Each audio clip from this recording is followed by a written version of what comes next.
Nathan Clark, the big dog, right? There are systems to follow, and then there's the Nathan Clark system. He's the Super Bowl champion of real estate. I had a blast. It was the best interview I've done so far. Not only does he sell the most houses in Rhode Island, not only does he offer like the best selling systems, but I think he's gonna start offering a little bit of himself. I think that's what people are really gonna get to see. I wanted him to show you what he's all about. Nathan, who was your influence, or how did you start into the real? I mean, people would want to know this. Yeah, no, how did Nathan Clark get started? How I got started in real estate was kind of a funny story. It was the last thing I ever wanted to get into. Right. My father did this for 40 years, and I would see his career. He was very successful, hardworking, and it was something that he would do 70, 80 hours a week as we were growing up. So it was something that he was focused on. He was able to give us a great life. My mom was able to stay home and raise us. Yep. Bonnie. Good old Bonnie. Yeah, and he was able to give us a life, but I would see that was really his life was working. Yeah. And that was something that I didn't want to do, so I wanted to do a lot of other things. But I discovered... Race car driver. Yeah, no, I discovered things that I started doing when I was 16, 17 that I liked to do, but I wasn't very good at it. Like I liked to try to do it, but I wasn't going to make a life out of it. So I started doing a lot of things that I tried to do, but wasn't going to be able to make a career out of. And when I was about 20, I started to realize that more. I need to find something I can make a career out of. Wow. So I came back and I was like, Dad, can I come work for you? And the funny story was he said no. Good old dad, right? He said you need to go learn how to sell first. And so he pointed me towards, I was about 19, 20, he pointed towards car sales. He said, learn some rejection first. So if you ever want to be rejected, car sales, you have a lot of rejection in. And I was pretty good at it. I enjoyed selling cars. I love cars. So it's something that I took to, did pretty good with it. And at 20, I got licensed, and I remembered I came and worked under Remax, the balloon. Yeah. And while I was doing that, I remember the first Christmas event that we went to. I wasn't 21 yet. And couldn't even drink. I couldn't even drink, but I could sell houses. Yeah, you'd already sold how many houses? Yeah, and I remember that. They were like, they found out I wasn't 21, so they stopped letting me have tickets for beer. So yeah, that was how I got into real estate. And I was young. Yeah. And this time of year, this market, this kind of reminds me what I was into, because that was about 2004, I think. Yeah. So 18 years. Yeah. 2004, and so that market was really like it was the last couple of years. Yeah, we're in November 2022, and that was like 2020 market. It was a really good 2001, 2002, 2003, 2004 was a really good market.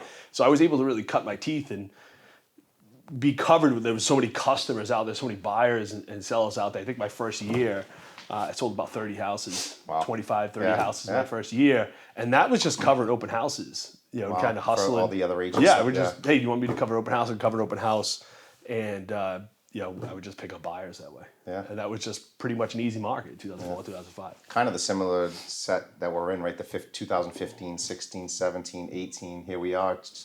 I got in 2004 as well, I got in the same market, and so Dan Balkun was like 2005, 2006, 2007. Yeah, I remember you worked. I think we met about 2007. Right, in the business itself. Yeah, and you were working for who at that time? Leprozera and Leprozina. Yeah, and then we didn't do any business together though. This is the funny story. We've met, and it was weird because we didn't start working together until about 2010, 2011. Yeah. And that's when we started to see the market changing. Yeah, was it? Yeah. Yeah, was it? Maybe... when did short sales come around? 2007, 2008. So, so I would say it was about 2008. Yeah. To backtrack into that a little bit, Nathan and I also knew each other because of family friend. So I'm married to Nathan's cousin, which didn't help me, by the way, get in the door here. It was actually... I think he... and I've always wanted to ask this question. What made you, because we would see each other, Christmas parties, birthday parties, like everything, and we would talk business, but I never felt it was my place to say, send me a deal, Nate, I'm great at title, and then all of a sudden, I remember the day you called me actually, and you said, hey Dan, I think it's time for us to start doing business, and I think it was because of this market or that market of short sales. So I always wanted to know, like, what intrigued you to say, hey, and here we are 15 years later, running strong, a little longer, yeah. Yes. So what made it? I guess I've learned early on that sometimes you don't want to mix family and business. It is good sometimes, I mean, but you got to see that the person's really competent, because then it gets really odd when you're at Thanksgiving dinner and it's like, hey, remember that bad business relationship that we had and things went wrong? It ruins a lot of families. And now all of a sudden we have to be family. Yeah. It's very tough. So sometimes it's just better not to start that. And I've had to make that choice with mortgage business, people in my family in the mortgage industry, stuff like that. That it sometimes business happens that way. So, I was still learning things though, and I think it was really your reputation of you dominated the short sale market. Back in 2000. Because you had already had relationships, obviously. Yeah, and we saw that, and that was really where the market was coming from, and I think that really kind of turned it on to saying. Yeah. So it wasn't that we were related. Yeah, no, we weren't. Definitely not. It was your hard work. As they say in the family, I'm non-blood related still to this day. Yeah, but it was your hard work that was kind of like you had the reputation. Yeah. These are the people you want to work with. Well, I think the one thing that sticks out in my mind that you had said to me is like, I've been following you. Yeah. And you probably did. Like, you probably wanted to see that if we were that family, if we were going to get into business, as you just mentioned, that we're not going to ruin Thanksgiving dinners because of competency. Like, you knew that I was competent. And still to this day, I mean, we've had this long-running relationship, longer than probably most people would ever have in a business. Yeah. And we've only grown together. Because I think when we first started getting together, I think you were doing about 140 to 160 transactions. So, I always remind... we kind of look at the team as where we had our best growth years was in a down market. Yeah, I talk about that. 2000 markets had crashed 2006, 2007. And that was my first market recession or market crash. Same here. And so that was one of the things we had a lot of learning from. But we went from about 100 transactions in 2007, maybe 120 transactions to 150 the next year, 180, 200, 240, and started growing in those years and really grabbing market share. Yeah. And that was through the recession, and that was. You would sell houses like 3 times. Like, it was like every house is 3 times. Yeah, it would take was a lot of work. I don't think people understand how much work that was back then. I hope it never I had a full-headed dock here back then. Trust me when I tell you. Yes. It was like one of those things where, like, you're right, because buyers wouldn't want to stay in, right? Then short sales were taking some of them a year or 2, like, and buyers would be like, I'm out of this. If you don't tell the bank today that I'm not closing, and like, you're like, we're not in control. Well, I think a lot of people too watching this, what we're speaking about, short sales, is they have no clue what a short sale is. Yeah. And what a short sale is, just to kind of describe it, would be like, you bought your house for, back then, $300,000, and the market dropped 40%. And now that house is worth, $80,000 less, so it's worth, $220,000. And the seller's like, well, we have to sell. Yeah. And you have to meet with them and be like, it's $220,000. And probably as a short sale sell for $210,000, and we'd have to negotiate with the bank. So they owed $300,000 on the property.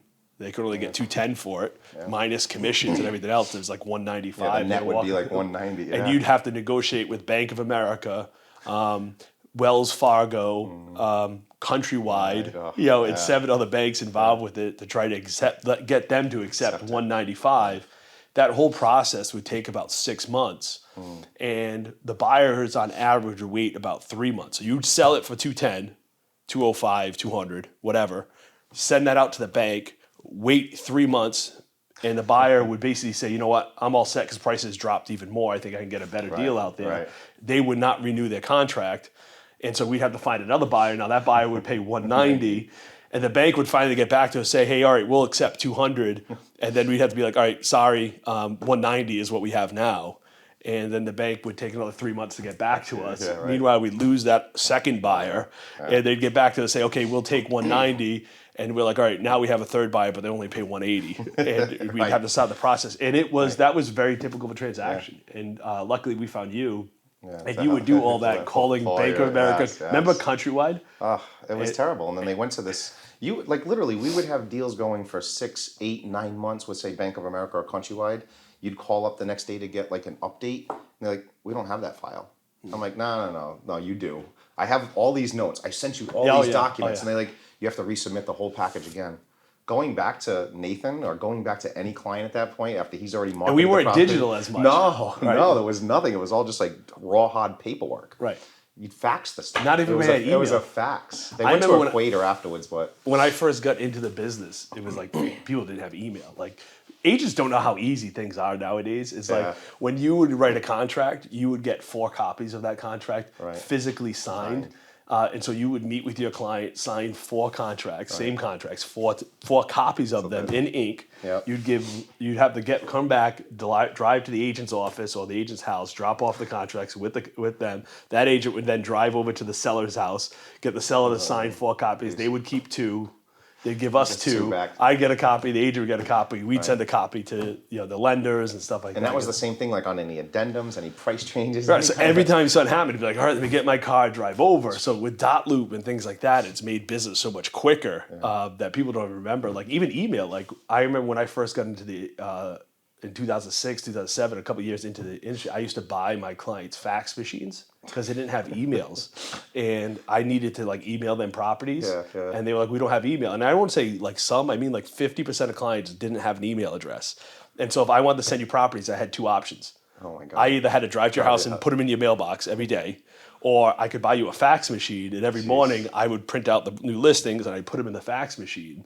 And I'd fax them over to everybody, and I'd have to call them and say, Mrs. Smith, do you have your fax machine on? Yep, I got it on. I'd call. I'd hear her pick up on the fax machine. And I'd be like, no, you can't pick up, Mrs. Smith. I don't call you on the fax machine. And so, nowadays it's like, I think a lot of that stuff has made us lazy as agents because we're just like, I put them on an MLS search, and the computer picks houses for them and shows them houses, and I just sit back and collect a commission. And those things are changing very quickly. We still do things old fashioned. We actually pick out the client picks out the houses they want to see. We give them access to the stuff, and then we pick houses off market, finding houses more than just what a computer does. And I really think that's the downfall of where real estate is going, is because of the automation of really not talking about Zillow or outside influences, but just how the National Association of Realtors and MLS has made real estate such a commodity of basically like people that watch this is like, when I put a house on MLS, I can't say things about the house to help it sell. Massachusetts is busting our chops because we put in the description what the monthly payment would be. So we say, 7.5% APR, 30 years, 10% down, 2% down, whatever the rate is, and then this is $3,000 a month. MLS will contact us, so you can't do that.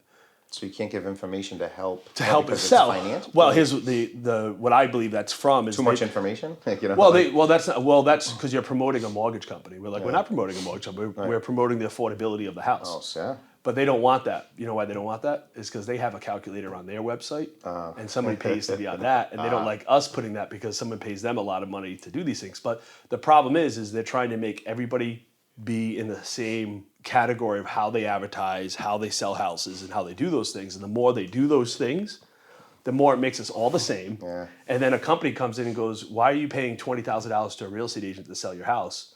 You could just put it on our website. We do the same exact thing they do. Right. We put a description of the house and some pictures, and it sells. It's just that easy. Yeah. But the problem is that's how it's viewed by the public, because MLS, the National Association of Realtors, is not in the business of selling real estate. Right. They're in the business of collecting dues. Right. Right. And they want to collect the dues and keep everybody the same. And they collect. You sell 2 or 3 houses. Or whether you sell 500. They don't like the people that sell 500. Yeah. They'd rather have everybody sell 2 or 3. And that's not just in all associations are that way. The Association of Dentistry, the Association of Accountants, the Association of, they're just an association that collects a lot of money. Right. And they say they keep things that way, but like, it drives me nuts because we're constantly trying to try different ways to do things, but we're playing with rules that are not in the public's favor. And do you see these things work in other parts of the country?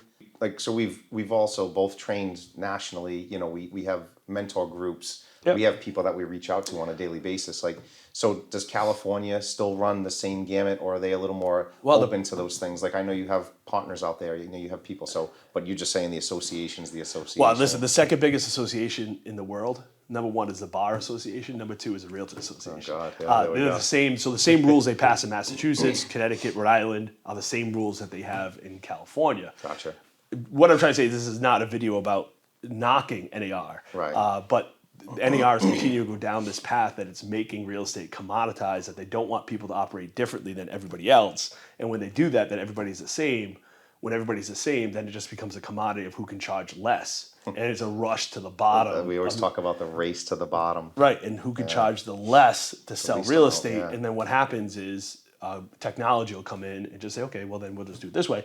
And the public gets cheated because they can't get better services because we have to play with handcuffs on. Of, hey, we can't describe your house different than anybody else out there. You know, and that's NAR. You know, and so I don't think they're helping the industry, and I think they're on their way out also because it's just going to be once somebody comes up with an MLS, they'll be done. That's what means anybody's part of it. Well, there's parts of the country that have their own MLS. I know the Cape, Massachusetts. Yep. They have their own MLS out there. Like Half the houses that sell in America Yeah. sell off of an MLS. Really? Yeah, we're just so used to that everything has to Everything sell. has You to got to put it sell. on MLS and do that. And so we're constantly just pushing those boundaries of like, do you have to put a house in MLS to sell it? You know, we've just been trained. So for the last 30, 40 years, is like you get a listing, you fill out the input sheet, you now put the input sheet into the MLS and you wait for it to sell. There could be more things you could do to try to sell the house for more money to the client by putting it not in MLS, okay, putting it on other websites so it could stand out and look different. So that's what marketing is all about. I think marketing is about to stand out, look different than what everybody else is saying and doing, and that's including the house. For example, you know, being able to describe the house on a lifestyle of living in the house, what that lifestyle is, and the affordability of the property, and the benefits of buying this houses versus everything else. Those things really would help a house sell, but MLS doesn't allow you to describe houses that way. They don't let you say in things like master bedroom, you know, because that's racist. The word master. Right. So I mean, as ridiculous as things are out there, Right. you can agree with that woke mentality, or you can't. Right. But you know, we're now tied to things by MLS is overstepping things by basically saying what you could say, what you can't. Now they're dictating how you can say And they how you can control it list so much, it's actually pushing people away. I've been reading articles about NAR and MLS is like, if you have certain religious beliefs, you can get an ethics violation. You know, because if your religious beliefs say, hey, I don't want to do business with this type of people, and you say things like that, that could be an NAR violation, ethics violation brought up against you. So Nate. So why your home sold guaranteed? Why not Remax? Why not the other brokerages, you know, that you see popping up? Why not the race to the bottom? Why are you different? What makes you different? Well, I think it starts with, you know, I don't have a axe to grind with other franchises. I just believe that what we do is different. I believe that the industry is self-serving, as we talked about before. It's a lot of the rules they make is not to protect the client, the seller, the buyer who we represent. It's to protect the industry. And I really believe in helping the client by being able to operate differently, give innovative programs to help their houses sell for more money, as we've always been able to do, faster than the competition by doing things different. And to line up our core values with other companies was really, it didn't line up. When I worked at other companies, not to knock Remax, Remax was a great company, but Remax was not in the business of selling real estate. Remax was in the business of acquiring agents. Remax doesn't advertise to sell houses. They don't advertise to help find buyers. They rent space to agents. And then you go sell it for And them. you go sell. So they're in the business, which is a great model. Their business model, though, was to rent space to agents and hire and get more agents to work under them. They had no care about a seller's house selling or not because they don't make money from the house selling. They make rent from agents renting space from. And that's how a lot of agents are. Most brokerages is just a warehouse of 1,000 agents that work there, 500 agents that work there. They all sell 2 or 3 houses. You know, you cap out. What's the average agent sell? 74% of agents sell 3 or 4 houses a year. Most agents are, you know, so we talk about like the business, the industry's broken. 80% of agents are out of business in 24 months. 95% of agents are out of business in 5 years, meaning they come in, they're out. Most agents sell 2 or 3 houses. So, and that's across the board. So I think what you said, if you were going to go buy a franchise and you were going to go get into a model, you wouldn't get a model that you had a 95% chance in 5 years, I'm not going to be here. In 2 years, 80% chance I'm not going to be here. Well, that's the franchise model. And you can look at Keller Williams to Remax to Century 21. That's their averages. And they know it, and it's set up just for that model. So we believed in really having a system that works like a real professional company where the client would come in and it's not the agent running around and banging a sign in the front lawn, taking pictures of the property, answering the phone, doing the books like every other company is. You know, you actually, when you come here, we have somebody that answers the phone. You say you want to sell your house, buy your house, whatever you're looking to do. We set up an appointment with you. We actually meet with you before we start showing you houses, which is revolutionary. Most people just jump out and go show you houses. Like when I got into real estate, it was my father was able to help train me and do stuff like that. But if you don't have somebody like that in the industry, you're kind of just like, here's a desk and go sell some houses. Now they don't even need a desk anymore. It's like, hey, just go sell some houses and you know, pound the pavement, sell your friends, family. So when did you decide? When did you decide that was going to be different? You know, you trained under Dad. So in 2007, we started building a team because I could see really a team of people. I mean, that's how a real professional company works, right? You hire, you don't have the guy, you know, Google doesn't hire someone to answer the phone and go fix the computers and go sell the ads. They have departments for that. And so we started building at that point of saying, hey, we're going to have, you know, sales agents that focus on selling houses. We're going to have inside sales agents that help convert leads to appointments. Like most companies, we're going to have an admin team that goes out there, enters, make sure the data is entered correctly, make sure the client's communicated with. But then we're going to have a photography department that takes professional photos, virtual tours, drone tours, 3D renderings. People have no clue how these hard things. You've worked at this to build this out, and you still build it and tweak it and change it, and like it's a constant evolution. But how many employees would you say you have? We have 56 employees. 56 employees. Yeah, we're a large company as far as real estate's concerned, but we have more admin staff than we do have agents, which is very different than most models out there because we're customer focused. Like we live and die by selling houses. And I know this sounds crazy, somebody watching this, but most companies don't do that. Like they're not in the business of selling real estate. They're in the business of acquiring agents. And there's a very different thing where we're not in the business. Of course, we acquire agents as the process goes on. But we're like, what I always describe is like, we don't want to be the Navy. We want to be the Navy SEALs. The average agent on my team sells 31 houses a year. Where the average agent out there sells 2 or 3 houses. Let that sink in. The people watching, 31 houses, what the average agent here sells. We'll sell 600 houses, 650, 700 houses, and we'll do that with really 20 agents selling that many houses. So we do it by really the support staff, but the agent's able to focus on what they got in the business for in the first place. Sell houses. Is to sell more houses and to be able to work with the client. And because that's all they focus on, they're able to give much better service because like the other companies, what happens is that agent's not only working on just that client, they're working on answer the phone, trying to develop leads develop, focus on all those other 7 plates that they're trying to spin. And what happens? You own a business, I own a business, like you're spinning 7 plates and by the time they're all spinning, one starts slowing down, you gotta come over and spin that plate. Well, that's what most real estate agents do. And that's why they burn out in 2 years, where we're able to say, hey, you're going to focus on 40, 50 hours a week, and you're going to sell 30 houses a year, 40 houses. I got some agents sell 60, 70 houses a year. I've seen it, that really hustle. And they got, we give them the business, we give them the appointments. And that's how most companies work. And that's what I did back in the beginning was I looked outside. There were agents that were coming on board that were selling 6, 7, 8 houses. And all of a sudden, their life completely changes. And they're selling 30, 40, 50, 60, in some cases, 60 houses. Yeah, we've had people that have never sold houses come out here. The only house, Ray, I think, sold 60 houses last year. And the only house he sold was his house the year before. And that's usually the commonality. Most agents, you know, we get that reputation out there as like being just different. And the different scares them, so their brokers are just scared, and they're like, you know, they're the devil. And then they come over and they realize, here's what they all say when they come over. They go, why doesn't everybody operate this way? Because it's very expensive and they can't.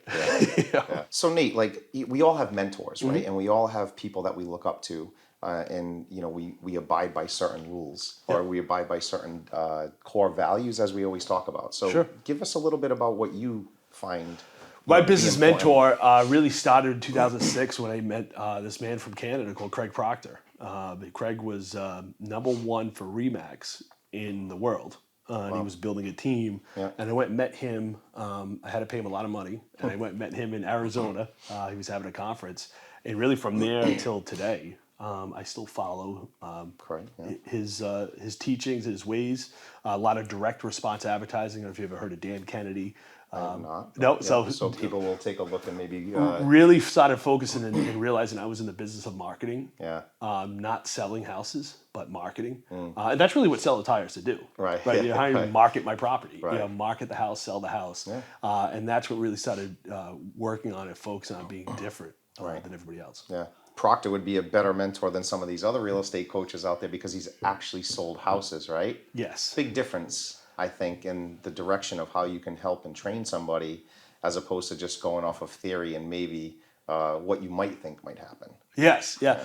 Once again, what I pulled towards what I liked what Craig was doing is it was very eye-opening. This is a business. This is running a business.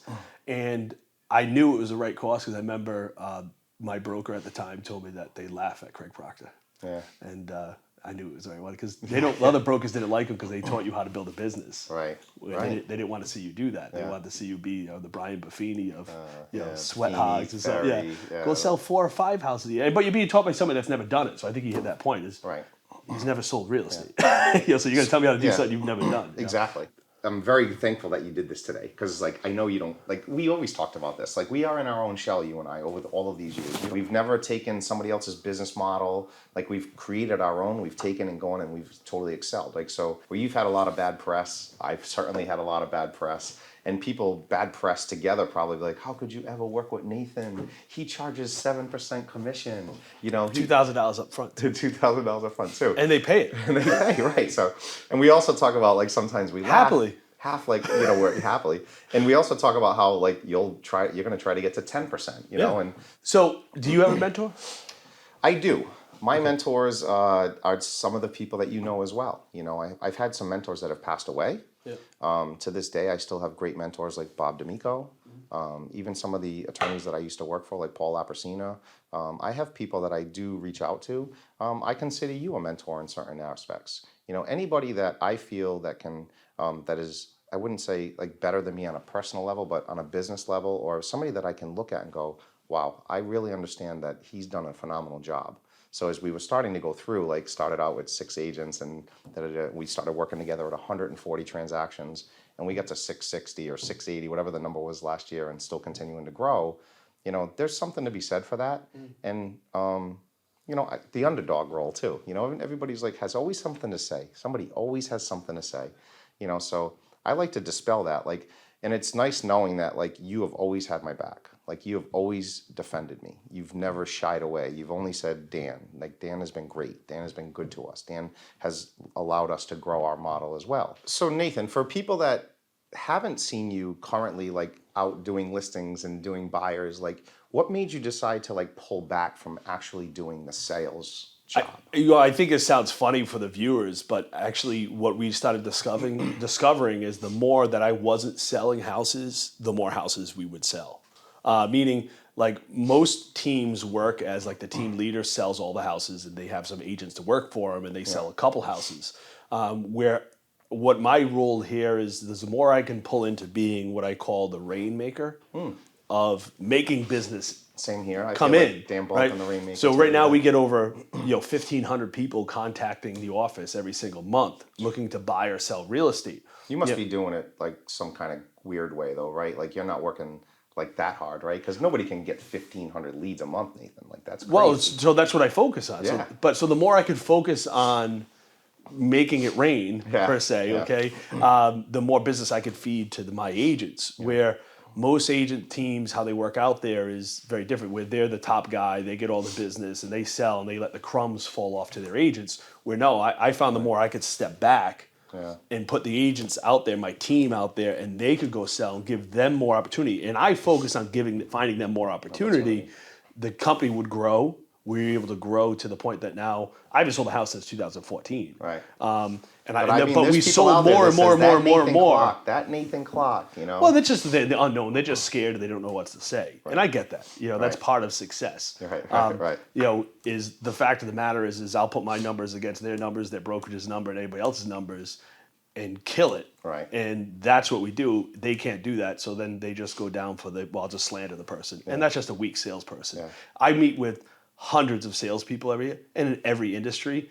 and they'll do the same thing. Whether I meet with copy guys, they'll tell me how bad this other copy company is. And then I'm done. I won't do business with them. I sit there and go like, dude, you're not a good salesperson. That's not what I'm looking for. When you do that as another salesperson, you just realize you just really lowered yourself as a salesperson. And most sellers and buyers, frankly, can see that you're just jealous. And we'll really, if you do that, and we're on the other side of the table, we will just destroy you by, let's just open up our numbers. What was that agent's name? Like, this is how many houses they sold, and this is how many houses we just sold. So you can see they're probably a little jealous of that, and that just paints you in that picture of the jealous agent. So that leads me into a good question. Like, what the definition? Like, what's a good agent to you? Like, what do you look for? What kind of character traits? Like when you're hiring agents, or you're interviewing agents. And listen, as the market starts to continue to change, and maybe we're connecting with some of these agents that only are selling 5 or 6 now, and might be asking, I don't know enough about Nathan, or I don't know, like, what do you see in agents? What is your? I would say 80% of the agents that walk through the door, we don't hire. And that's very different than what most companies. Most companies kind of have the mirror test. If you can fog a mirror, we'll hire you. Come on over. I mean, I don't want to. I put it this way. Most real estate agents get into business because they want to control their own schedule and make a lot of independent agent, and I can make a lot of money. And they find out very quickly is you don't control your industry. You have 50 bosses that control your time, and you don't make any money. And so we're able to bring the people in here that are like, listen, Nathan, I can sell. I just need to find the business. And as I said before, we develop over 1,500 buyers and sellers a month. And we're like, well, we have plenty of business. We need people to sell. But what we look for, a commonality in all the people that work here, is they're hungry and determined. And I learned that from one of my mentors, Barbara Corcoran. Barbara doesn't hire rich kids.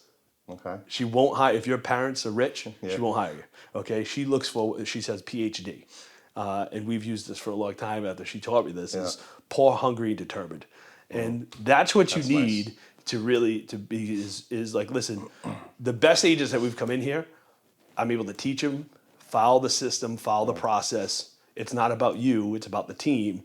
And they're just like, Nathan, if I gotta run through this wall, you show me how to make $250,000 a year, I'll run through that wall. Those agents come here and they do excellent. They're poor, hungry, and determined. And they don't have to be poor, but they're hungry and determined is the combination. So that goes to that, like, I'm an independent agent, right? And I can work at a brokerage. I can make 100%. Sure. And so I think people get, it's a sales job, right? So like if I was to tell you, you could go and you would, worked and sold copiers, or if you were in most professions, they start somewhere else. They did sales somewhere else. You got a salary, you got a 2 or 3% commission. So like people are like, I can get 100% in real estate. And it's all that theory of like 100% of zero is zero, right?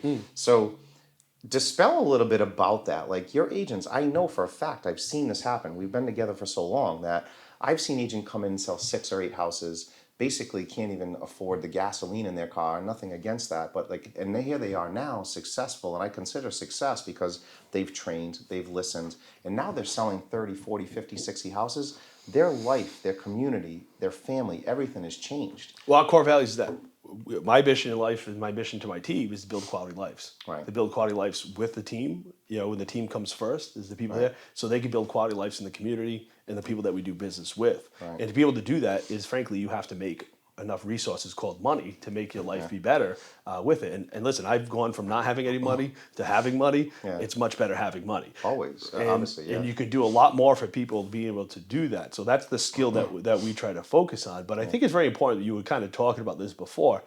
We understand we're in the business of selling. And we're proud to be salesmen. I think the word salesman's kind of got a negative connotation over the last few years. It's kind of some slick, plaid coat wearing, salesman, car salesman trying to sell you some deal.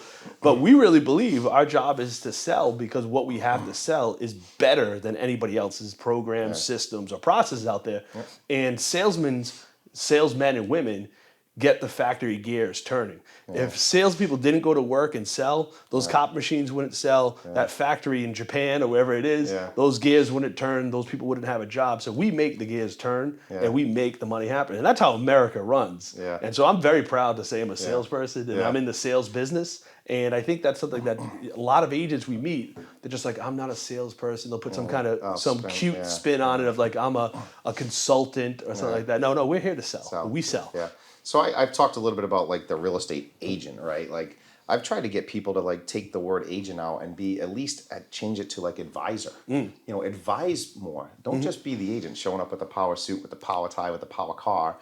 And the PhD method that you talk about, I have seen so many PhDs come through and work here and become so successful under the system. I know we can talk about Belichick and the Patriots. If you're not a New England fan, I understand you're probably like, eh. But it does work very well as a system and team. And I try to teach agents you need systems in place. Like you can't build a house from the roof down. You need a solid foundation. Right now, you got to see that too. I think this is something that we have great people. We have a real system. And I've been blessed to have really good people, really good vendors, and really good people to help support us because you need so much support. And in these markets, but that's a must for you. That's not by coincidence. People like if you don't perform, I've hired some bad ones. Yeah, no. If you don't perform, there's a level of like you have to perform. Like you have to do your due diligence. You have to make sure that you're. And I think that's something that makes people very successful is accountability. Yeah. I think people have it in them. Right. But think people need to bring it out of them, and they need to find that person to bring them out of them and hold them accountable to that. Yeah. Listen, we were talking to Mr. Quinn, the guy behind the camera right here, before he came in. He knows me from the gym that I go to. Right. I've been going to the gym for a long time. Yeah.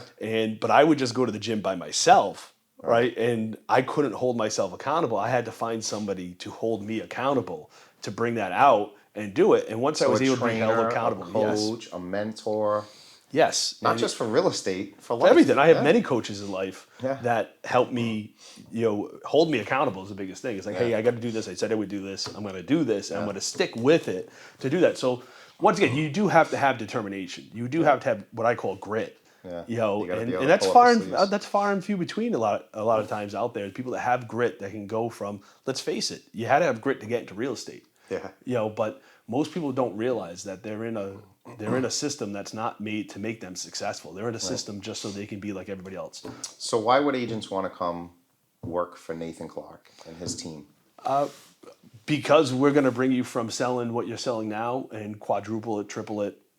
We'll bring you whatever if you're making $50,000, $100,000 yourself right now, we'll quadruple that. Yeah. We'll take you from here to the next level. I've seen it. We've done success stories already. Yeah, it's not that this isn't just smoke. It's they go like this. I can show you so many success stories of people that were selling 5 or 6 houses that sell 60, 70. Leads me to another quick question as this stuff pops into my head.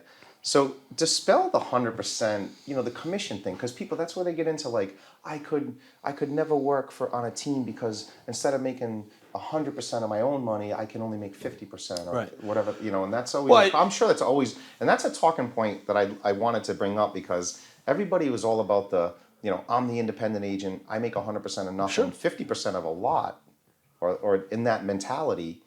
Being on a team and having leads generated for you and having your business generated for you is I'm going to talk to 20% of the people that watch this. I'm going to say right now, 80% of the people that sell real estate shouldn't be selling real estate.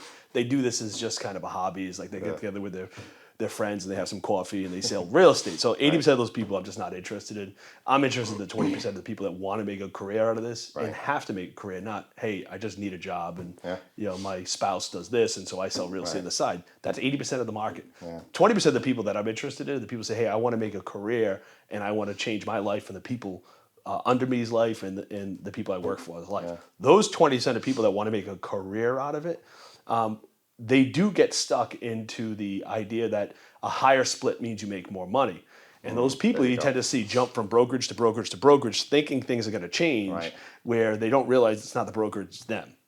So really what you have to look at is, I think you said this earlier, 100% of zero is zero. Are you more concerned with what your split is or how much money you make at the end of the year? I always talk about the zeros in the paycheck, right? More zeros in the paycheck. So, let's face it, making $100,000 a year is kind of necessary to be into real estate. Right. Okay, well, that's only about 10% of the agents that are out there in the whole state. Wow. Right. So 90% of the agents aren't making a 6-figure income. Right. And at the end of the day, all that matters is how much money you make at the end of the year. So you got to look at, like, if you're spending $100,000 on marketing and making $100,000 of income, you made $0, and you owe money on taxes. Okay, so you're negative. Right. So you really want to look at what's your take-home pay. What are you going to make per month? Right. And a lot of times the agents get stuck on these ideas of I cap out and let's look at the numbers. I cap out in November. Yeah. Okay, so what? I get 100% of vacation for 1 month. And what month is that? The worst month. December. How many houses sell in December? So great. Right, And then it right. resets in January. So these are a lot of gimmicks that just turn Right. out to be, it doesn't work. But I think you need to look at the success ratio of the people that work at the company, Yeah. what they're doing, what they're making. Right. And so what makes us very different than the other people is we're giving you not leads, we're giving you actual clients. Right. Like this person Bigger says they want to difference. buy and sell a Yeah. real estate, and we say go meet with this person. Actually, we set the appointment up with you Yeah. at 6 o'clock tomorrow Yeah. at the office. Meet them here at the office Amazing. at 6 o'clock. Yeah. They want to buy and sell real estate. Right. And then take that training that you offer and training that you take them through, the grit and getting them to understand what an actual salesperson does, right? Success. So that's why every agent in my team sells at least 2 or 3 houses per month. So if you do the math, 50%, okay, how many houses did your last brokerage give you? How many houses is your brokerage giving you every Right. month to sell? Zero. Right, zero. And if they give you anything, they give you crappy leads that don't want to talk to you, Right. that don't want to buy, Right. don't want to sell, don't want you even calling them, versus live appointments. So what's different from us is we book appointments for agents to go on Right. appointments, which is revolutionary different. And in these markets, we blow up because that's very different because we have systems where I always talk about you just keep the pedal to the metal. this is what I've been excited for the last 3 to 4 years. Right. This type We of talk market. about this all the time. Where the market is going, which I think would be great for a lot of people to kind of talk about, is where we think things are going.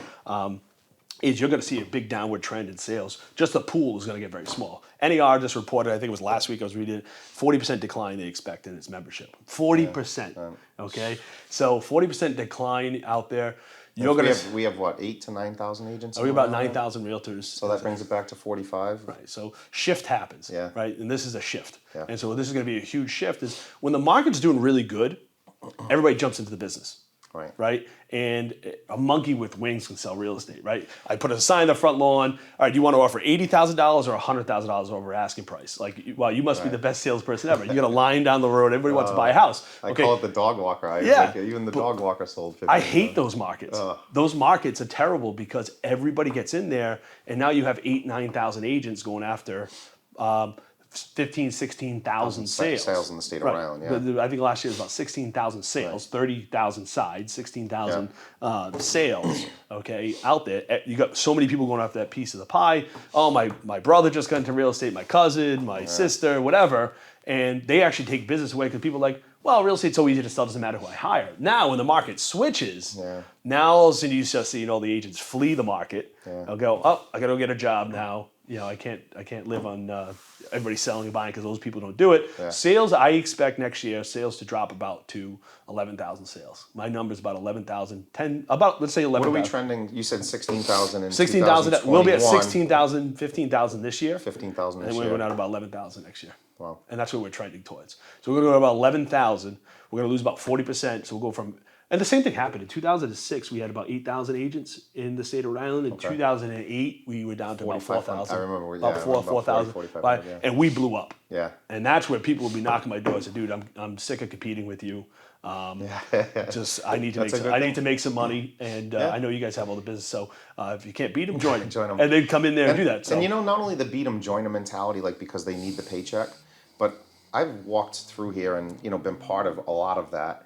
And I see agents that have come in that have been in the business 10 and 15 years and said, I've learned more in 6 months here than I've learned my whole career. And that's a testament to going, okay, it's not just about, I need agents to sell my houses. Right. It's about helping people, right? And it's about getting people in a better life, right? I mean, that's part of the core goal, right? It's our core values. Take people, isn't it better to, like you said, it's better to have money than not have money. It's better to see smiles on people's faces and their families and like growing that way than, I mean, the business itself is a grind. Same thing for everybody. Yeah, well, we try to help people understand there is a better way to sell real estate. Yeah. It's not all the same. And I'm telling you, most people think it's all the same. Everybody does the same thing. They take some pictures, they put it on MLS. No, there is a better way to sell real estate. There is a better way for you to serve your clients. And you can get paid more money because people are willing to pay people to do a better job, right? Instead of that rush of everybody wanting to do it this way, we constantly do things different. And the other thing, I keep thinking of all these things because I see it happening with you too. So you like mentors and like seeing people grow. I've seen you change your direction too in the business, right? Like, so before it was like hire experienced agents, and then you just went through a trend where you were hiring more newbies, right? Because take them fresh, train them. You know, do you see yourself kind of mixing and matching now? Do you still like, you know, where do you see the I love next taking wave? When do you see the next wave of Nathan Clark agents? What I'll see the next wave is, listen, in all honesty and transparency, this is not the time to get into the real estate business as a new agent. Like to never sell real estate. Unfortunately, I'm not gonna lie. Right. You know, that was like I've had family members contact me I know. and be like, "Hey, I'm gonna be retiring, and I'd love to get into real estate." One of those same family members that I know actually called me and said, Nathan, I don't think Nathan wants me to work with him. Like, no, it's like the time to get into the right. market as a newbie agent was just like when I got into the real estate market. It's 2005, 2006, 2004, where you can learn and cut your teeth, and you're just covered with a wave of business, and you can learn through that stuff, and you can mess up, and it's just So more business out 17 there. or 18 would have been like the breaking point to get in. What's going to happen in this market as we drop down to 11,000 sales? First of all, it's going to get very who wants to compete and who doesn't want to compete. The you know, we drink and have lattes in the morning and talk about our real estate. You know, kind of like the East Side, realtors, I call them. Is like those guys get out because it's like, this isn't fun, this is tough, and I don't want to do it. And then it comes out to who wants to get tough and who wants to compete. And you have to be innovative. You have to offer things for your clients. You got to move and pivot and be very quick. So the new agents that we're looking for is really the people sitting there saying, okay, listen, I can see the party's over. I'm about to get out of real estate. Can you help me you know, be successful in real estate? And they can have an open mind. What's great about new agents, what I love bringing new agents in, is they don't have bad habits.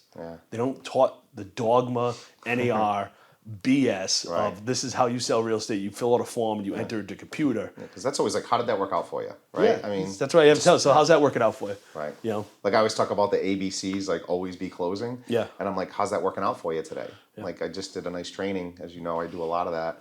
And, you know, and everybody, because so it's like attitude, behavior, consistency. Those are the ABCs, right? So if I wake up every day, my attitude's great. That now my behavior is like, so just like working out or any of those other things, as Patrick would say in the background there, you know, we have to have that ABCs and like always be closing and like, I'm like, how's that working out for you right now? You know? Well, that's it. It's going to come down to discipline, and the party's over. If you think this is going to be a 3 or 4 month decline, wait till the spring. Spring wait till market. it's going to come. What's going to happen is it's going to be the first wave of people be knocked off. In the next 3 or 4 months, they're already starting. I've already seen it out there.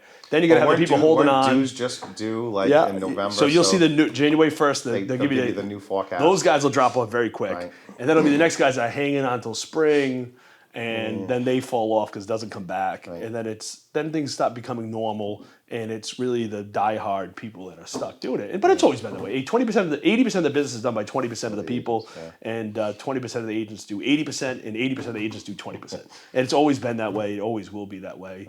It's just the hard facts of business out there. So Nathan, you know, the ghost. I always call you the ghost. Like nobody knows what, you know, I was making the joke last year at my Christmas party about Nathan Clark is actually Santa Claus, you know? And, you know, I see great things to continue to come for you. And, you know, I'm honored and privileged, and also being part of that movement that we've had over all these years. We've grown together. Our families have grown together. But, you know, I want to thank you for sitting down today, because I really wanted to get people to know you a little bit. You know, you're not a very out there person. You're very, you're very close to the desk. You know, I'm sure you interview a lot of people and you're part of that process. But for the people that only see you on the billboards, you know, the people that only see you in My Home Guarantee, all of these different things, I wanted to bring light that, you know, this person is a real person. His values are unbelievable. So I'm very happy that you took the time today to sit down, because, you know, you're a very busy man, and I'm looking forward to, you know, another 15 years of continued success. Thank you very much. Appreciate it. Brother. It was fun. Thank you. Thank you for having me. Yeah. He doesn't do this often, people. First one. First one ever, actually. So I must be special. You know, it was great to hear from him that, you know, the word competent, you know, and that was one of the reasons why he decided to work with Dan Balkun. But I truly believe that he is one of a kind. I wanted to really bring awareness to who Nathan Clark is.